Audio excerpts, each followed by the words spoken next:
Okay, this is a quick tutorial on how to make a custom textured wastebasket for your bathroom or office. Just thought it would be a fun little thing to do. And it's using free programs and you can kind of customize it real nicely. So first of all, you want to open up a browser. I'm using Firefox and type in tinkercad.com. I will have the links in the description. You'll have to create an account, which you can do with just using a Google account or whatever. And then you'll be greeted with this front page. Just click on the create button on the top right and then create 3D design. It'll give you a blank page here with nothing on it. You'll see the work plane. Now how to move around in here is if you press down on your scroll wheel, you can drag the whole project around. If you do your right click, you can kind of rotate around an orbit. So what we're trying to do is create a trash can, which is going to be this cone right over here. So we click on that cone and drag it onto the workspace and let go. And now we have some parameters we can adjust. Now if you click out of this, that will go away. So make sure you click on that cone and you'll have these things here. So let's do the bottom radius at 70 millimeters and the top radius at 90 millimeters. Enter. Now the height we want a little bit higher than that. If we max this out, it only goes to 100. We want about 200. So if we click on the object itself and click on that box on the very top, then we'll see this little box that shows it's 100 millimeters. If we click on that and type in 200, we can now get a shape that will resemble our wastebasket. All right. Conversely, you could also drag it around like that, but I prefer just typing in numbers. It's easier. All right, so now we have a solid object. We want this to be a hollow object as a wastebasket. Also, before we go through that, see how it's kind of steppy here? You can kind of see some of the steps on it. It's not really smooth. I want to get that as smooth as possible. So over here on the sides, we'll drag that all the way to max. So from 48 to 128. It makes it a little bit smoother. It's still not perfectly smooth, but it's pretty smooth. If you go too far up, it starts getting a lot more difficult to handle software-wise. So it's good enough for us. So we got 128 on the sides. We're good to go. Now, we need to create a cutout inside here. How do we do that? It's pretty easy, actually. If you hold your Alt key and click on this little arrow on top right here, let it turn red, and then drag it up, you created a copy. Now over here on the right hand side, click hole, and it now becomes a cutout or a negative part that will extract material from the base part down below. However, it's the exact same size. So if we drag this all the way down here and combine the two, it's going to basically eliminate the original part. So what we want to do is shrink this. So let's do the height again on this and do 196 millimeters. It'll give us a 4 millimeter base, which is good. It's not too thick, not too thin. Maybe it's too thick, I don't know. Now the sides, we need to shrink it. So the top radius, let's do 100. Actually, it's 90. Let's do 86 radius, and then the base radius, let's do 66. I think that'll be good. Now we bring this down a little bit so it lines up with the top. Now if it doesn't line up exactly, don't worry about it. We're going to fix that. Okay, so I'm just going to leave it there for now, and I'm going to click on this purple area because I can't really see what I'm doing. So I want to be able to see what I'm doing. So I click on that purple area, then click over here to solid, and if I click on that, it brings up different colors. You can change anything you want. I'm going to make it green. I like green. And then down here on the right hand side of this box, you can turn it transparent.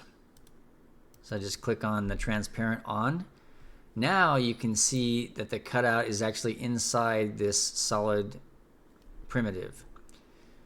All right, now if we click over here on the top left and click front, it's giving you a different view, a perspective view. You can turn that flat by down over here. You can switch to orthographic view. Now you can see like an actual cutout. It's easier to visualize. But again, we're not where we want to be on this cutout part. So let's click on that. Actually, what we can do is easier. Just drag a selection box over both of those And then we go over here to the alignment tool on the top.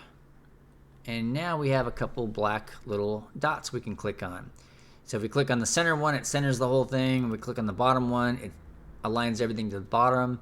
But we want to click on the top. So now we are centered on the top. And it looks like a wastebasket now. You can kind of see the general shape. Now all we have left to do is to combine the two. So we drag a selection box over both of them. And then up here, union group.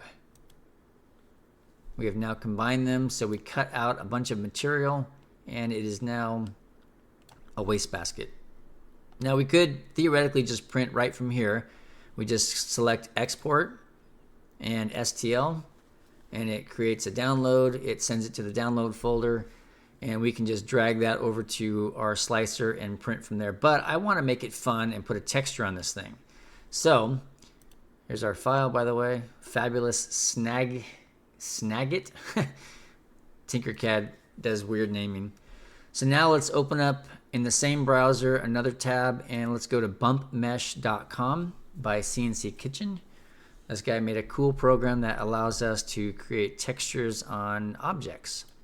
So click out of that box and let's load our model in. So over here on the right hand column, load model. There it is, Fabulous Snagit. Open, and there is our wastebasket. Okay, so now we're going to want to take out the texture from the inside because I don't want texture on the inside. It makes it difficult to clean and it's just not necessary. The print time would be insane.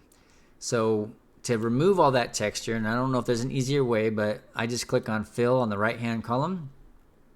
Click on the bottom to get rid of that texture. And then it's a little tedious, but we've got to go around clicking on all the middle sections to remove that texture as well.